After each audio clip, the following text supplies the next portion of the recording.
이 땅의 모든 사람들, 어린이부터 어른까지 모든 사람들이 알아야 할 가장 큰 비밀이 있다고 성경은 말합니다. 반드시 알아야 될 비밀입니다. 이 세상의 모든 사람들이 가지고 있는 비밀을 다 모를지라도, 우리 가족 엄마, 아버지, 또 직장에서 어떤 사람이 가지고 있는 비밀을 내가 모를지라도 성경이 말하는 비밀은 반드시 알아야만 합니다. 아멘. 아멘. 아멘.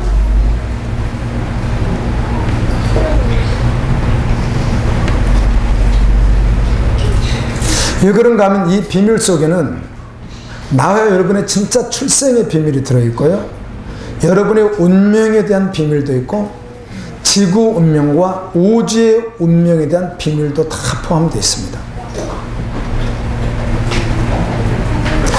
세상이 사람들에 의해서 움직여지는 것 같아도요, 지금 열방에 코로나 하나가 딱 발생하니까 어때요?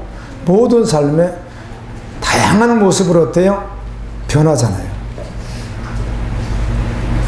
그럼 쉽게 지금 멈출 것 같이 보이지 않습니다.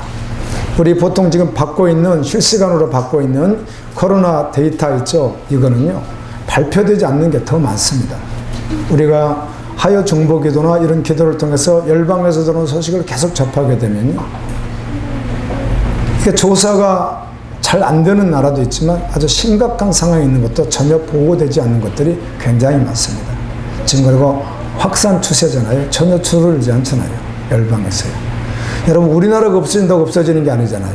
우리나라가 한 달 동안 계속해서 확진자가 한 명도 나오지 않아도 외국에서 계속 발생하면 계속 우리나라도 위험지역에 속해 있는 것이거든요. 그런데 하물며 지구에서 살고 있는 우리가, 이 땅에서, 한국 땅에서 이렇게 살고 있는 우리가 그냥 앞만 보고 사는데 하나님께서 하시는 모든 비밀의 일이 엄청난 비밀이 있다는 것입니다. 에베소서 3장 9절을 다시 한번 같이 읽을까요? 시작. 영원부터 만물을 창조하신 하나님 속에 감추어졌던 비밀의 계획이 무엇인지를 밝히게 하셨습니다. 예. 세상 만물을 창조하신 하나님 속에 감추어졌던 하나님의 비밀이 있었는데, 이 비밀의 계획이 있었는데 이것을 사람들에게 알려주셨다는 겁니다. 창세기 1장 1절 읽습니다. 시작. 태초에 하나님이 천지를 세상을 만드신 그분이 비밀을 가지고 계시는데 이걸 알려주셨다는 거예요. 하나님 안에 감추어져 있어서, 여러분, 사람 마음속에 있는 것도요, 사람 마음속에 있는 비밀을 어떻게 알아요? 말해주지 않는데요. 증거가 나타나서 잡기 전까지는 그게 뭐 좋은 것이든 나쁜 것이든 어떤 비밀이든, 나를 속이려고 하는 비밀이든 아니 그러면 또 나에게 유익을 주는 비밀이든 상관없겠습니다. 말하지 않고 밝혀지지 않으면 사람이 가진 비밀도 모르는데 하물며 하나님의 비밀을 사람이 어떻게 알겠습니까? 그런데 이 비밀은 사람이라면 반드시 알아야 된다는 것입니다. 이 비밀을 알지 못하고 살아가는 모든 지구상에 있는 사람들은 썩은 동아줄을 잡고 사는 것과 똑같습니다. 썩은 동아줄에 금맥기를 하고, 썩은 동아줄을 화려하게 하고, 액세서리를 하고, 아무리 해봐야 땡기면 썩었으니까 어떻게 하는 거죠? 끊어져 버리는 것이에요. 이게 바로 복음을 만나지 않는, 하나님의 비밀을 모든 세상의 모든 왕, 대통령, 총수, 농부 할 것 없이 모든 사람들이 다 그들 현재는 하나님의 비밀을 모르고 있다면 지금 뭐 하고 있다는 거예요? 썩은 동아줄을 잡고 있다. 자, 이 비밀을 알지 못하고 살아가는 모든 사람들은 썩은 동아줄을 잡고 살아간다고요. 그 사람이 대통령이든 그 사람이 누구든 상관없이요. 성경이 그렇게 말을 해요. 그래서 저는 여러분들이 자신이 믿음이 좀 없다는 잘 몰라서 틀렸어 이랬으면 안 되는 거예요. 예, 저는 성경을 말하는 것이니까. 그러면 이렇게 하는 거죠. 성경이 틀렸어 이렇게 되는 거예요. 예, 하나님은 없어요. 성경은 틀렸어 이러면 어쩔 수 없지만은 자기 지식과 자기 생각이 얼마나 보잘것없는 것인데요. 아멘. 아멘. 바닷가에 모래 한 줌도 안 되는 그런 지식 가지고 하나님의 말씀을 들었어요 마서 이러면 안 되는 거예요. 근데 안 믿어져서 그러는 것이지. 아멘이죠? 믿으면 그냥 받아들이는 거예요. 썩은 동아줄 잡고 있는 거 맞잖아요. 어떻게 끊어지면 어디 들어가는 거죠? 지옥에 들어가잖아요. 사람들의 삶과 운명을 집을 짓는 것으로 성경은 표현해. 집을 짓는 것으로. 집을 짓는 것.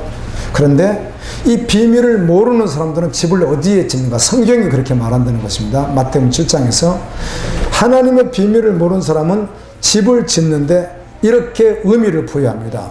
바닷가 모래 위나 바닷물이 들어오는 모래 위에 집을 짓는 어리석은 사람 못 있겠어요.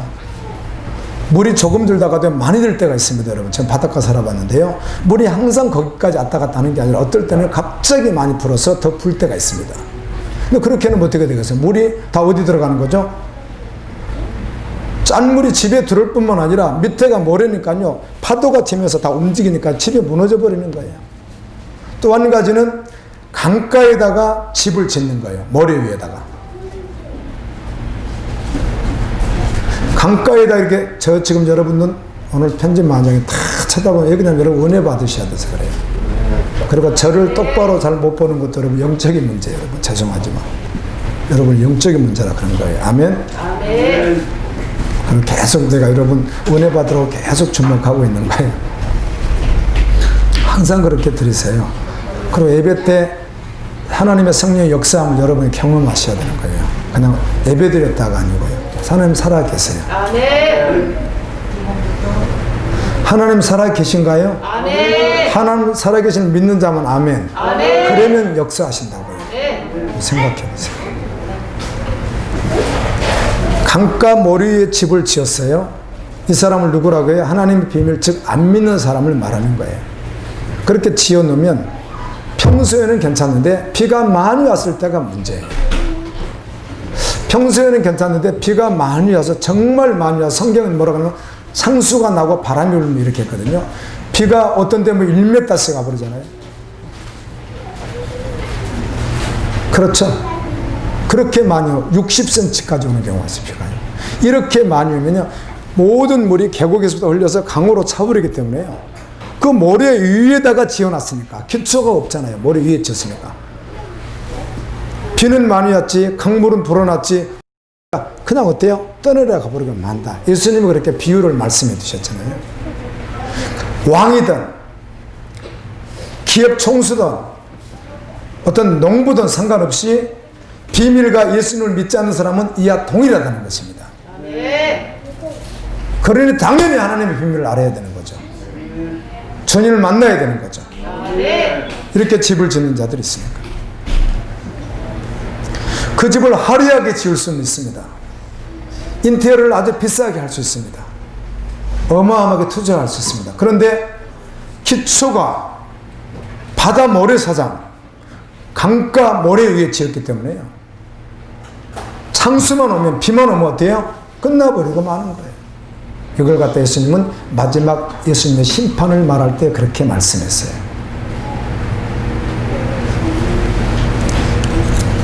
우리 지금 현재 여러분들은 한국 땅에 살고 계시는데요.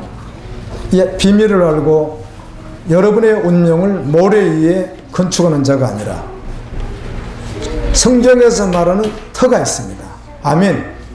그 터는 믿음의 터, 곧 예수 그리스도를 말하는데 뭐 어떻게 말했는가 하면 반석으로 되는 아주 튼튼한 어마어마한 아주 바위로 되어 있는 강가도 아니고 바닷가도 아닌 아주 예를 든다면 육지에 있는데 어마어마한 돌 움직이지도 않고 깨지지도 않고 떠내려고 하지는 어마어마한 반석 위에 집을 지어야 붙어 있어서 마지막 비가 와도 문제가 되지 않는다. 아멘. 이 반석이 누구다? 예수 그리스도다. 아멘. 이렇게 성경은 말씀해 줍니다. 아멘. 오늘 성경에서 비밀에 대해서 더 한번 깊이 들어가 보죠. 하나님께서 비밀을 알려주셨습니다. 성경에. 자, 먼저는 하나님께서 세상을 창조하셨다고 알려주십니다. 하나님께서 세상을 만드셨고 사람도 만드셨는데요. 처음에 남자를 만들고 그 다음에 여자를 만들었습니다. 남자의 염색체가 I의 X라고 우리가 고등학교 때 배웠잖아요. 중학교, 고등학교 이때 배우죠. 염색체가 남자는 YX, 여자는 XX. 그래서 자녀가 태어날 때는 이 영향을, 누구 영향을 받아서 남자, 여자가 되겠어요? 남자. 여자는 남자, 여자를 만들 수 있는 게 아니잖아요. 여자는 그냥 여자 염색체만 가지고 있으니까. 남자에게 여자 염색체도 있고 남자 염색체도 있으니까. 그래서 남자로 인해서 여자, 남자가 판명이 된다는 것이죠. 그런데 인간 복제, 제가 벌써 대학원 그 입시 때 논술이라고 하는데 그 논술이 복제인간에 대해서 쓰라가 있습니다. 복제인간에 대해서. 벌써 오래됐죠. 그런 복제를 막 지금 하고 있잖아요. 동물 복제. 근데 아마 사람 복제도 할 수 있을 거예요. 좀 과학이. 그런데 그건 인륜의 문제가 되니까 아직 나오질 못하는 것으로 아는데 아마 암암리 연구들 계속 할 거예요. 그런데 여자 가지고는 사람을 만들어낼 수 없어요. 복제를 해요. 남자야만이 사람을 복제할 수 있는 거예요. 과학적으로 그렇다는 거예요. 그러니까 하나님은 갈비뼈로 아담을 만드셨다고 하는데 결국은 이 갈비뼈가 뭐라는 것이죠? 남자의 생명을 말하는 거예요. 남자의 무슨 염색체 같은 그런 어떤 의학적인 원리를 말하는 거예요. 그것으로 만들었어요. 그래서 히브리어로 우리는 남자, 여자 한글로 이렇게 하잖아요. 그런데 히브리어로는 남자가 이시이고 여자는 이샤예요. 이게 같아요. 어근이 같아요. 이시, 이샤. 뭐 비슷하잖아요. 말이. 자, 하나님께서 남자와 여자를 만드셨는데 만드신 목적이 있습니다. 그것은 하나님을 예비하고 하나님을 영화롭게 하고 행복하게 사는 것이었습니다. 사람을 행복하게 살라고 만드셨습니다. 하나님의 사랑을 듬뿍 받고 하나님의 은혜 안에서 하나님의 완전한 보호 아래서 살도록 하나님이 만드셨습니다. 성경은 하나님은 사랑이시고 신실하신 분인데 또 공의, 의의 하나님이라고 말씀합니다. 의라고 하는 것은 죄를 지으면 심판한다는 뜻입니다. 하나님은 사랑이시지만 의의 하나님이십니다. 하나님께서 에덴 동산을 만드시고 파라다이스, 에덴 동산을 만드시고 그곳에서 죽지 않고 행복하게 살도록 사람을 만드셨습니다. 그리고는 아담과 하에게 언약을 했죠. 언약을. 에덴 동산에는요 어마어마하게 많은 식물 열매들이 있습니다. 먹을 수 있는 것들이 가득 찼습니다. 에덴 동산에. 그런데 그 많은 것 중에 딱 하나, 에덴 동산 중앙에 딱 하나 선과 악을 나는 열매 나무 하나가 딱 있어서 하나. 어마어마하게 먹을 게 열매와 식물이 그렇게 많은데 딱 먹지 말아야 될 하나님 언약 하나만 딱 있었던 것이에요. 사람들은 하나님은 왜 선악과를 만드셨지? 안 만드시면 되지. 그런 오해를 하시던데요. 보세요. 뭐 수만 가지라고 할까요? 에덴 동산에요. 영원토록 먹을 수 있는 자자, 손손 계속 다 먹을 수 있는 모든 열매와 식물들이 다 주어져 있는데 딱 한 가지만 먹지 말라겠다고요. 굳이 그걸 또 다 먹습니까? 이게 하나님의 언약이었습니다. 그런데 하나님께서 이렇게 말씀하죠. 너 저걸 먹는 날은 너 정령 죽을 것이다. 하나님이 이렇게 말해요. 아담에게. 너 저것만 먹지 않고 모든 에덴 모든 걸 다 먹고 살면 영원히 살지만 너 저걸 먹으면 너는 정령 죽는다. 이렇게 하나님이 선포하고 먹지 말라고 하셨어요. 이게 하나님의 언약이었어요.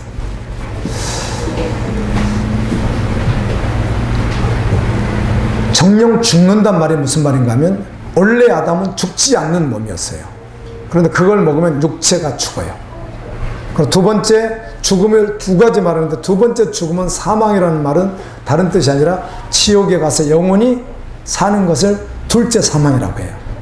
그래서 육신도 죽지만은 결국은 영원히 지옥에 가서 형벌받는 것. 그래서 너는 정령 죽는다. 사는 것이, 살아도 사는 것이 아니니까. 그건 죽음보다 못하잖아요. 그래서 죽는다. 이렇게 말씀한 거예요. 사람보다 먼저 창조된 게 있었습니다. 천사입니다. 천사. 천사는 사람보다 먼저 창조됐습니다. 근데 그 천사 가운데 가장 아름답고 가장 존귀하고 하나님 옆에서 가장 하나님과 함께하며 하나님의 찬양하는 천사를 하나님께서 만드셨는데 하나를 만들지 않고 헤아릴 수 없는, 수는 알 수 없습니다. 우리는요. 그러니까 수가 몇이라고 성경은 밝혀주지 않았기 때문에. 그 영적인 존재이기 때문에요. 영이기 때문에 한 사람 속에 귀신이 어떻게 한다고요? 7이 들어가는 게 신비하잖아요. 이 귀신이 누군가 하면 천사거든요. 천사. 그러니까 천사의 수는 어쩌면 오고 오는 모든 시대에 사람 수보다 더 많은지 알 수가 없는 거예요. 영이니까. 그 천사 가운데 가장 아름답고 가장 존귀하고 가장 하나님 옆에서 하나님 찬양하면서 영화롭게 할 수 있도록 만들어진 천사 이름이 있습니다. 그 이름을 누시엘이라고 합니다. 누시엘. 엘이 하나님이잖아요. 왜? 하나님 이름이 들어가 있어요. 누시엘, 미가엘, 가브리엘, 엘자가 들어가 있잖아요. 하나님과 관계가 있으니까. 하나님 이름이 들어가 있습니다. 누시엘을 우리는 주로 뭐라고 부르냐면 누시퍼라고 부릅니다. 이 누시퍼는 악마, 마귀, 사탄이라고 합니다. 근데 그가 하나님을 대적했습니다. 피조물이 착각한 것이죠. 하나님을 대적해서 하나님을 이길 수가 없으니까 몰랐던 것이죠. 하나님을 이기고 자신이 우주의 왕, 만왕의 왕이 자기가 되고 싶었는데 착각한 것이죠. 그래서 그가 쫓겨나면서 그만 쫓겨나는 것이 아니라 그 누시퍼와 함께 있는 그 휘하에 있는 모든 전사가 같이 쫓겨나게 됩니다. 그래서 이 누시퍼는 악마라고도 하고 마귀라고도 하고 사탄이라고도 부르고 그 밑에 같이 쫓겨난 천사들을 갖다가 우리는 뭐라고 하죠? 귀신이라고 합니다. 귀신이 있습니다.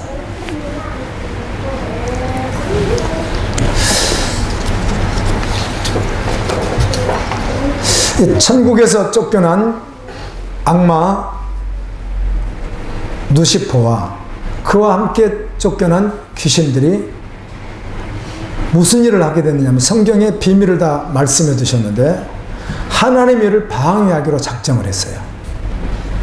하나님의 일을 방해하다가 마지막 운명은 지옥에 들어가게 되는 거예요. 결국은 그들은 지옥에 영원히 갇히게 되는 거예요.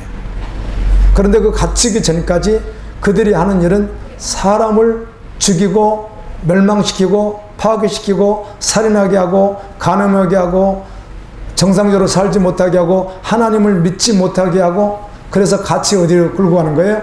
지역 백성 되게 하는 일이 사단의 일이라고 성경은 비밀을 말씀해 주고 있다는 것입니다. 지난주 우리가 느헤미야 기도하는 가운데 영적 전쟁 6권을 우리가 하는 가운데 계속 보십시오. 뭐가 나와 있죠? 사람들이 교회에 다녀도 사단의 실체를 모르니까 다 속아버린다는 거예요.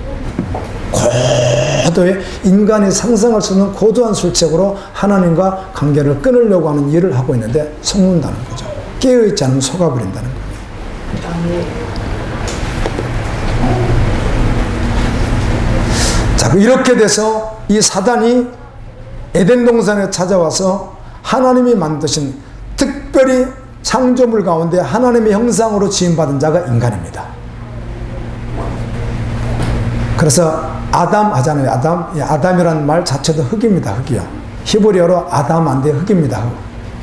그러니까 우리는 흙 이렇게 번역을 할 수 없잖아요. 그러니까 뭘로 번역해요? 아담 이렇게 번역하는 거예요. 아담아예요. 아담아. 이 아담아가 흙이에요. 흙. 아담을 흙으로 만들었어요. 그런데 와서 아담과 하와를 미혹해서 사단이 선악과를 먹게 했고 그걸 먹음으로 죄를 범하게 하고 에덴 동산에서 쫓겨나게 됐습니다. 그래서 아담이 죽게 되는 것이죠. 그리고 영원히 지옥 가게 되는 거예요. 그런데 하나님께서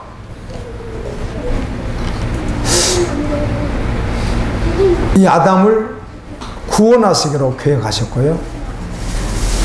아담이 우선이 우리도 구원하기로 계획하셨는데 아담이 최초의 죄를 범하고 에덴에서 쫓겨난 후손들이 우리이기 때문에요. 우리는 그냥 태어나면 아담의 죄가 그대로 유전돼서 태어나니까 이미 태어나면서 뭐예요? 죄인으로 태어나는 거예요.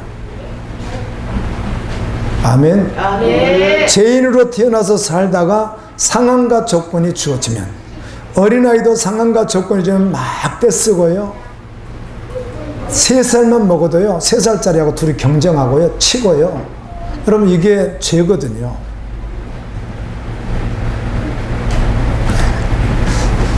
사람은 죄인으로 태어나기 때문에 상황과 조건이 주어질 때 열매를 맺는 거예요. 그냥 원래 죄인이에요. 그래서 그냥 죄만 짓고 살게 돼 있어요, 사람이. 그런데 상황과 조건이 주어질 때 열매를 맺는 거예요. 그러니까 열매가 있고 없고 상관 어떤 사람 저는 괜찮은 사람입니다. 예수님을 안 믿으니까 그렇게 말하는 거죠. 하나님의 말씀을 모르니까 그렇게 말하는 거죠. 태어나면서 어떻게 태어났다고요? 죄인으로 태어났다고요.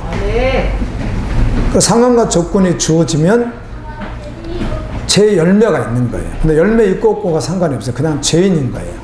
이 죄인들은 영원히 심판받아 지옥에 가게 되는 거예요. 아멘. 그러므로 성경은 이렇게 말합니다. 성경 말씀 한번 같이 보겠습니다. 시작. 모든 사람이 죄를 범하였음에 하나님의 영광에 이르지 못하였다. 성경이 그냥 그렇게 말한다는 것입니다. 그래서 여러분 성경을 믿느냐 안 믿느냐 이렇게 되는 것이지 에이 뭐 그럴 리가 있습니까? 이런 어리석은 말을 절대로 하면 안 되는 거예요. 그냥 이렇게 하는 게 제일 좋아요. 어떻게? 나는 성경을 믿지 않습니다. 이렇게 하는 게 좋은 거예요. 아 저는 뭐 별로 괜찮은 사람입니다. 이건 정말 어리석은 인간의 말이에요. 아멘. 가장 어리석은 인간의 말이에요. 그 말이. 모든 사람이 죄를 범하였습니다.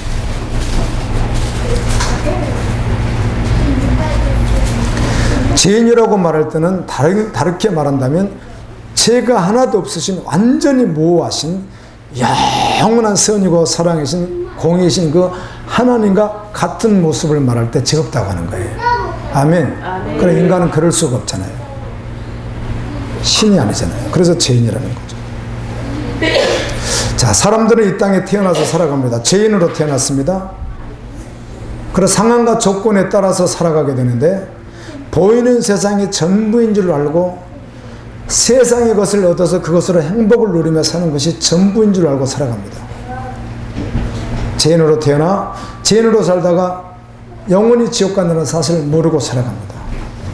그런데 이들을 이렇게 모르는 이들에게 하나님의 비밀을 가르쳐 주신 거예요. 너의 실전이 이렇다. 너는 출생이 이렇다. 너의 근원이 이렇고 너는 어떻게 해야 되고 너는 어떻게 해야 너는 영생을 얻는다. 이 비밀을 하나님이 가르쳐 주셨다는 것입니다.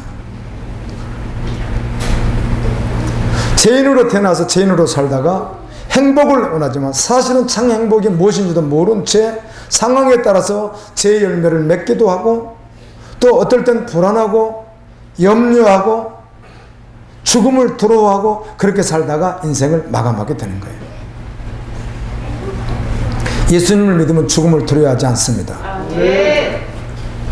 그런데 이 비밀을 하나님의 세상을 만들기도 전에 가졌던 이 계획의 비밀을 오늘 우리에게 알려주셨다는 것입니다. 그 계획은 무엇인가 하면 이렇게 죄를 범한 우리를 구원하실 것을 알려주셨다는 거예요. 어떻게 해야 구원받는 것을 알려주셨다는 거예요. 죄인은 죄값을 치러야 되는데 우리 인간은 치를 수가 없으니까 하나님께서 그 죄값을 하나님의 아들이신 예수님에게 다 뒤집어 씌워서 죄가 없으신 그분이 대신 죽으심으로 말미암아 그분을 믿음으로 내 죄값이 용서된다고 하는 비밀을 알려주신 거예요. 예수님의 출생은 우리와 다릅니다. 그래서 우리는 어머니와 아버지를 통해서 왔지만 예수님은 어머니와 아버지를 통해서 왔다고 성경이 그렇게 증언하잖아요. 예수님은 남자를 알지 못하는 동침을 저지하지 않았던 처녀 마리아 몸에 하나님의 성령으로 그냥 잉태가 되신 거예요. 남자와 여자의 혼합으로 오신 게 아니에요. 예수님은요.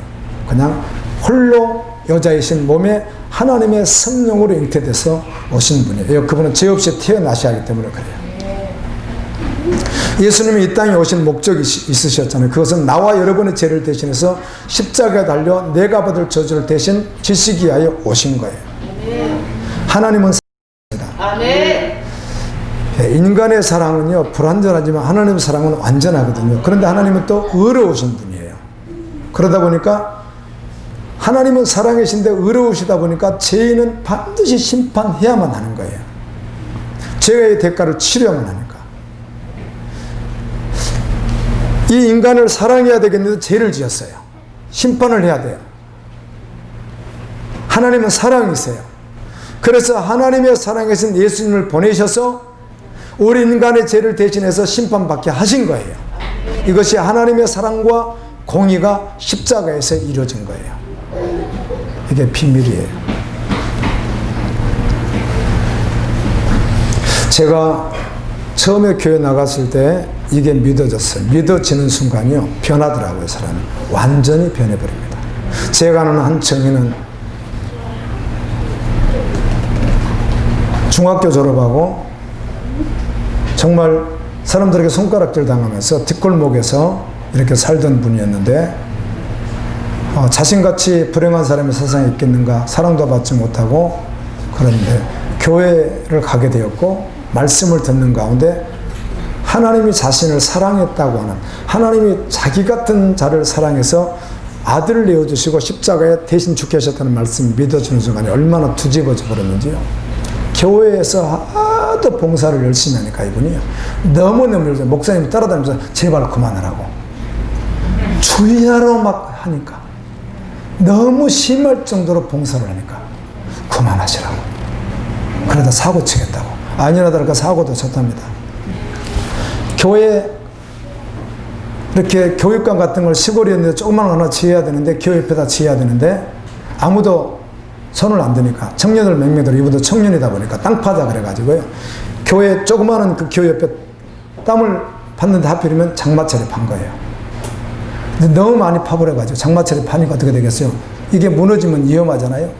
그런데도 불구하고 이제 이분이 이제 열정 때문에 그런 거예요. 그러니까 이걸 빨리 파서 뭐 해야 되니까? 교육관 지어야 되니까. 그럼 그분이 하시는 이야기가, 자기는 처음에 교회 가기 전에 교회 다니는 사람 다 천사와 같고 성도 거룩한 도를 따르는 자들을 줄 알았더니 나중에 보니까 아니더랍니다. 사람들이 이상하다, 집사님, 장로님, 권사님 왜 저렇게 살지, 저렇게 예수 믿지, 왜 저렇게 예배하지, 왜 저렇게 다투지, 저렇게 욕심내지, 왜 저러지, 처음엔 뭔지 몰랐답니다. 왜 저럴까? 그런 나중에 알고 봤더니 가짜.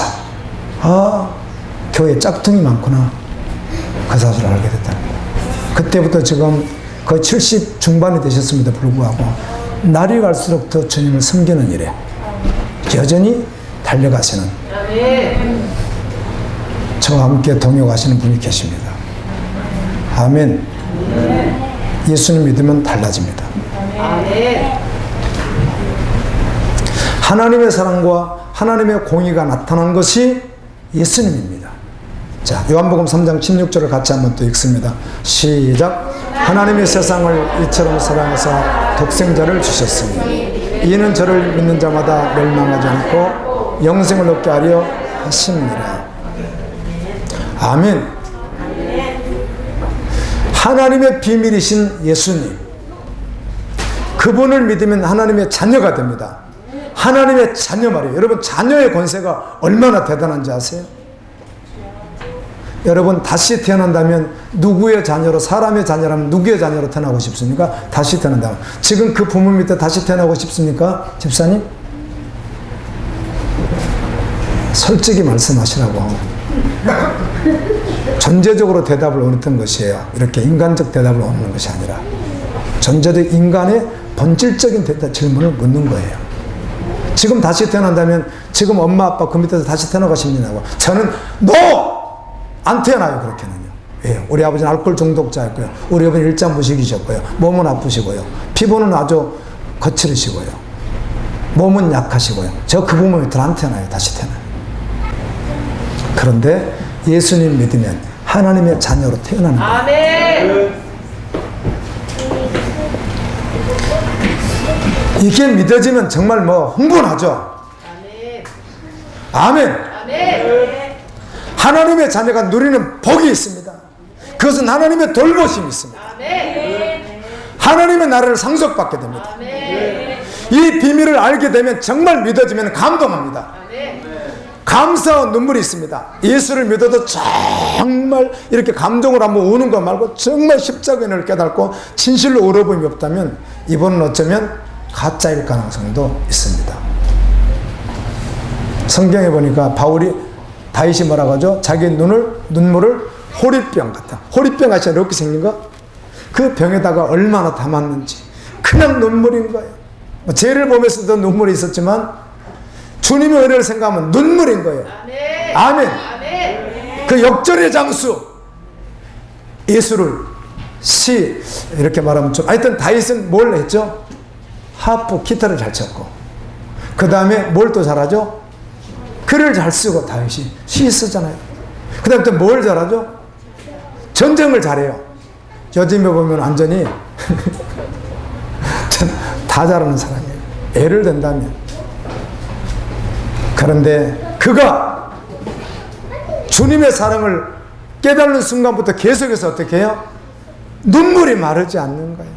그냥 눈물이에요. 나를 주님의, 저도 이제 이렇게 최근에 참 예수 믿기 전과 믿고 난 후가 자꾸 떠올라요. 믿기 전엔 초등학교 졸업에 가난한 집에 알코올 중독에 재산 없는 집에 이렇게 해가지고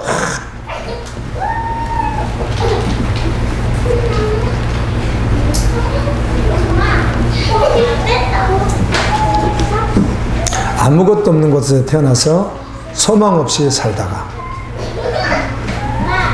주님을 믿고 난 후에 주셨던 그 은혜와 감격, 하나님의 자녀가 된 감격, 아멘. 그 감격이 어마어마했었는데요. 지금도 기도하면 그것만 딱 떠오르면 눈물이 펑펑 쏟아져요. 여러분 모르겠어요. 여러분 하도 고상하게 계시다가 고상하게 예수 믿어서 어쩐지 저는 모르겠지만 저는 너무 바닥에 있었던 사람들이었는지 몰라도 주님 믿고 신분 상승에 의해서요. 이 신분 상승이 너무 어마어마하니까 지금도 간혹 눈물이 나요. 여러분 예수님 생각하면 눈물 나죠? 우리 갈보리교회 요즘에 눈물이 있는 것이 감사해요. 생각해 보십시오. 죄인으로 태어나서 죄인으로 살다가 상황이 저리면 죄의 열매를 맺다가 행복인 줄 알았는데 참 행복이 있어요 없어요? 없어요. 찰나적인 게 있죠. 찰나적인 게. 지금 죽음을 앞둔 고령에 있는 과거에 왕을 했던 대통령을 했던 뭘 했던 고령이 있어가지고 움직이지도 잘 못 먹는 그 사람이 뭘 지금 행복하다고 하겠어요.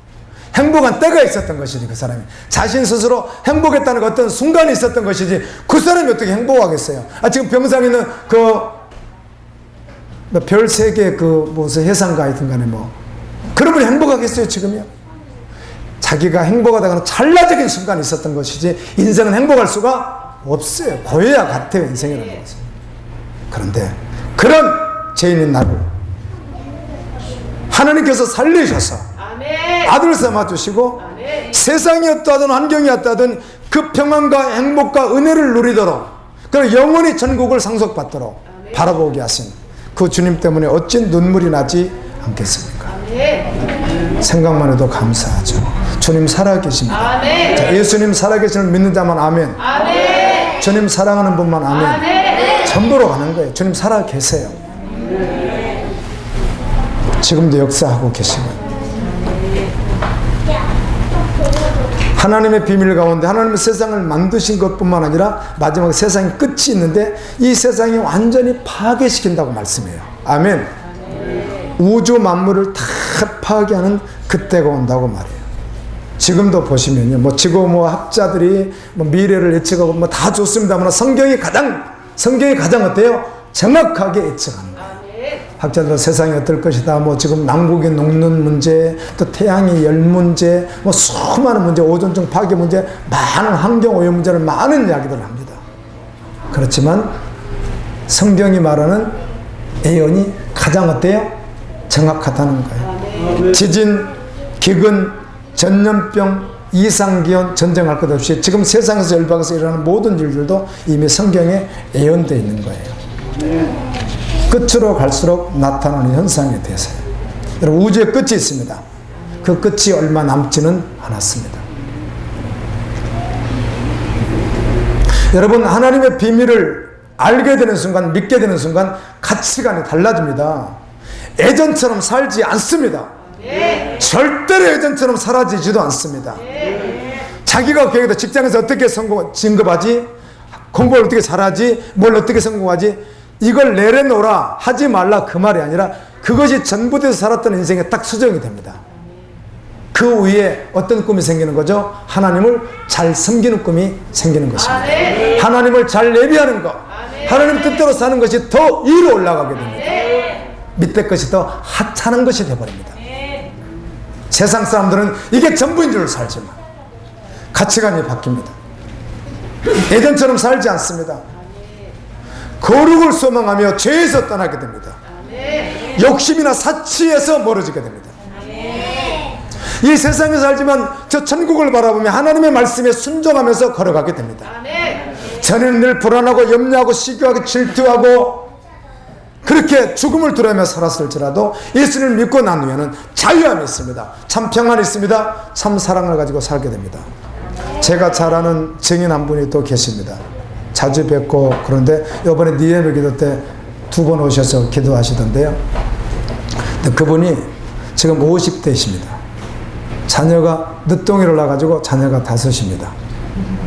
그분은 선교사이시니까 어쨌든 선교사이시지만은 소유를 소유하지 않고 그냥 주님만 바라보고 가라겠습니다 결정하고 달려가다 보니까 일단 집이 없습니다. 일단 그분의 차가 없습니다.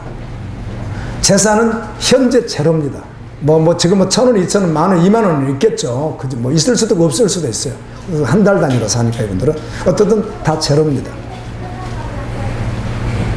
그런데 여러분 찬양 인도하시는 거 보셨죠? 그분은 성품도 그렇겠지만요, 주님 만난 기쁨을요 계속 가지고 있어요. 우리가 봤을 때 기뻐할 일은 하나도 없을 텐데요. 50대 중반에 자녀는 5, 돈은 한 푼도 없고 집도 없고 아무것도 없는데요. 자, 어떻게 양육해요? 뭘 먹고 살아요? 선교사님이니까. 후원 계좌도 개인이 없어요, 그분은. 그냥 누가 이렇게 좀 도우면은 기도하다가 누가 선교사님 이거 좀 쓰세요. 그런 거 할 수는 있어도요. 없어요, 아무것도요. 자기 개인 계좌가 없다고요. 이렇게 붙여주는 그런 게 없다고요. 공동체로 보내는 거예요. 100여 명 넘는 공동체로 이거는 그 백누구누구 선교사님에게 좀 풀령이 좀 좋겠어. 이렇게 하면은 거기서 이렇게 보내줄 수는 있어도요. 개인 계좌가 없습니다. 그런데 찬양을 하는데요. 여러분 기겁할 뻔했죠. 다윗이 법궤가 들어올 때 기뻐서 이 뒤에 살이 막 보일 정도로 춤을 췄던 것과 같이 그분이 허리가 안 좋습니다. 지금요. 조금 문제가 허리가 안 좋아서 지금 허리 계속 치료 중에 계세요. 그런데 뛰는 거 보십시오. 바로 움직이면서 막 기타 나 부러뜨리는 줄 알았어요. 줄 다 끊어져 버린 줄 알았어요. 찬양하다가. 얼마나 그냥 충격적으로 막 기쁨으로 나를 치시는지 우리가 막 덩달아서 어떻게 돼요? 다 그냥 난리 나요. 기뻐서 견딜 수가 없네요. 혼자 계시다가 약간 생각이 있었을 수도 있는데 지체들과 함께 주님을 기도하고 찬양하는 시간 되니까요. 막 살아나가지고 막 죽을 것 같이 막 기뻐해버리는 거예요. 죽을 것 같이 기뻐한다는 말이 좀 이게 아주 극과 극의 단어 같지만 그렇게 표현을 하고 싶습니다. 보셨죠? 그분들. 제가 물어봐요. 선교사님 행복하세요? 이 목사님 행복합니다. 돈 하나도 없으시잖아요. 집도 없고 돈도 없고 아무것도 없고 뭘 그렇게 행복하십니까? 행복합니다. 주님 살아 계시거든요. 내 소망은 천국에 있으니까요. 그리고 저한테 이러는 거예요. 목사님 교회 건물을 봤더니 너무 허술해요. 그런데 그거는 이제 그분이 안 하는 이야기예요. 여길 좀 의리를 하면 좋겠어요. 같은 데를. 근데 뭐 어떻게든 공사하는 건데 목사님 하여튼 재료만 있으면 내가 가서 할게요. 또 이러고 가셨다고 그분이. 아무도 생각하지 않는 그거를 그분을 보면서 목사님 교회가 너무 허술하고 너무 초라해 보여요. 진짜 초라해 보인 정도가 아니라 누가 이거 들어오고 싶지도 않아요. 밖에서 보면요. 이건 완전히 그냥 정말 아주 이렇게 생긴 못이 없잖아요. 그러니까 목사님 여기다 뭐 좀 바르고 어떻게 해가지고 스포츠를 어떻게 해가지고 어떻게 하는 방법이 있는데요. 할 수 있습니다. 그런데 저 간판은 내가 하려고 그래도 한참만 있으면 어떻게 하겠네. 하여튼 띄워 붙이고 어떻게 해서라도 하여튼 제가 할 테니까요. 이렇게 하고 하셨다니까. 그러면 허리도 안 좋으신 분이 주님의 일이라면 아멘이죠. 아멘. 아멘이죠. 아멘. 얼마나 기쁘게 사시는지. 여러분 예수를 믿는 사람은 그 믿는 순간부터 예수를 믿어서 살게 되는데 하나님의 자녀이신 분으로 예수님의 신부로 삽니다. 하나님의 자녀답게 신부답게 살아가는 거예요. 진짜 믿는 사람. 저는 오늘 성경에 기록된 한 분을 소개하고 이 비밀을 알고 이 비밀에 잡혀서 행복하게 살아갔던 한 성도를 소개하면서 말씀을 마치려고 합니다. 그분의 이름은 에바브로디도입니다. 한번 띄워주실래요? 골로새 3장 1절 먼저 띄워주시고 읽습니다. 시작. 설리심을 받았으면 위의 것을 찾으라. 거기는 우리를 구원하신 그리스도께서 하나님의 우편에 앉아 계시느니라. 너희들 정말 예수 믿어? 그럼 저렇게 사는 거야. 진짜 믿느냐고 이렇게 말씀하는 거고요. 자, 다음 읽습니다. 시작. 에바브로디도가 그리스도 일을 위하여 죽기에 이르렀어도 자기 목숨을 돌보지 않고 여러분이 다하지 못한 봉사로 자기 목숨을 아끼지 않았습니다. 에바브로디도, 이름이 좀 생소하죠. 에바브로디도, 저분이 예수님을 믿으면서 그 일을 하는데 죽기에 이르렀다는 거예요. 자기가. 그러나 목숨도 돌보지 않고 빌립보 교인들이 다 하지 못한, 하지만 조금 남아있는 그런 봉사를 하려고 자기 목숨을 아끼지 아니했다. 근데 이분이 죽을 병에 걸렸는데 아마 그때 당시 진단을 안 해서 진단 병명은 안 나와 있지만 아마 오늘날로 시가면 암 말기라든지 뭐 그런 거죠. 그러니까 사람이 옆편은 갈 수 있는 병이니까 폐병, 전염병은 아닐지라도 암 말기, 뭐 이암 말기, 뭐 간암 말기 이렇게 된 거예요, 이분이요. 그렇게 돼서 겨우 몸을 움직일 수 있음에도 불구하고 자기 목숨이 지금 죽어가는데도 불구하고 그냥 마지막 순간까지 어떻게 하겠다? 주님을 하다가 천국 가겠습니다. 그렇게 했다는 거예요. 에바브로디도라는 분이 바울의 동역자였는데, 그런데 성경에 봤더니 이분을 하나님이 고쳐두셨어요. 할렐루야. 그렇게 헌신하는 에바브로디도를 의학으로 알 수 없는 것은 하나님이 고쳐두셔서 그 고침받은 후에 바울이 성경을 써서 주니까 이걸 갖다가 어떻게 하라? 교회에 갖다 전해라. 그래서 이 바울이 준 편지를 옮겼던 사람, 또 헌금을 줘요. 그러면 한 푼도 빼지 않고, 아멘. 그대로 주님이 주신 성도들 통해 주신 애모를 그대로 갖다가 또 전달하는 아주 신실한 하나님의 사람이 에바브로디도였습니다. 여러분, 하나님은 여러분을 사랑하셔서 하나님과 원수되었던 죄인된 여러분을 사랑하셔서 아들 예수님을 십자가에 내어 주셨습니다. 여러분에게 사실은 영원한 행복을 주기 위하여, 영원한 행복을 주기 위하여 그렇게 하셨습니다. 믿음으로 받으셨습니까? 그렇다면 오늘 말씀과 같이 에바브로디도와 같이 정말 생명되어 주님을 섬기고 찬양하고 경배하고 그래 복되게 주님 오시는 그날까지 달려갈 수 있기를 예수님의 이름으로 축원합니다.